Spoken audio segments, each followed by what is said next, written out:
ஒரு நாடகத்தை பற்றி வந்து ஈஸியாக வந்து ஏதோ ஒரு விஷயம் வந்து பின்னாடி வந்து சொல்லிட்டு போயிட்டான். ஆனால் அதுக்கு பின்னாடி வந்து எவ்வளோ கஷ்டம் இருக்குதுன்ற விஷயம் வந்து ஒரு சிலருக்கு மட்டும்தான் தெரியும். பாருப்பா, என்னப்பா இவர் வயசானவர்ப்பா, குரல் சரியில்லைப்பா, முகம் சரியில்லைப்பா, ஏதாச்சும் ஒன்று ஈஸியாக வந்து பார்க்கும்போது சொல்லிட்டு போயிடலாம். ஆனால் அதுக்கு பின்னாடி வந்து அவங்களோட வலி எவ்வளோ இருக்குன்ற விஷயம் வந்து தெரியாது. உடம்பு முடியலனாலும் செஞ்சு தான் ஆகணும்.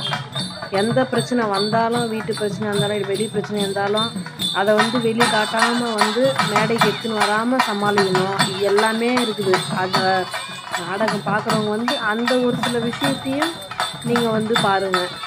அவங்களுடைய உழைப்பு கஷ்டம் அது எல்லாத்தையும் நீங்கள் அதையும் பார்க்கணும்.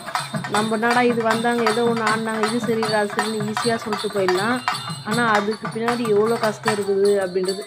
ஒரு உடம்பு முடியலைன்னா நம்ம வந்து செய்கிற வேலையில் ஒரு நாள் ரெஸ்ட் எடுத்துக்கலாம். ஆனால் இவங்க வேலையில் வந்து கண்டிப்பாக அந்த மாதிரி பண்ணவே முடியாது.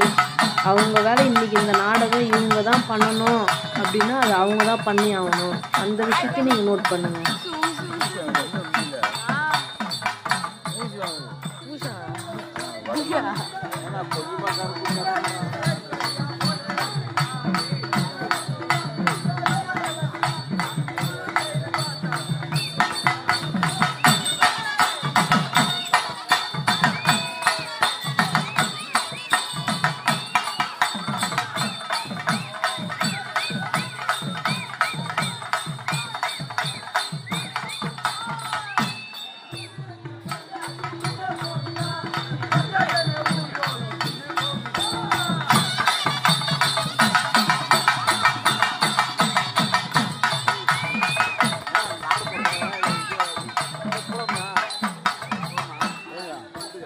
போலாம் 10 நிமிஷம்.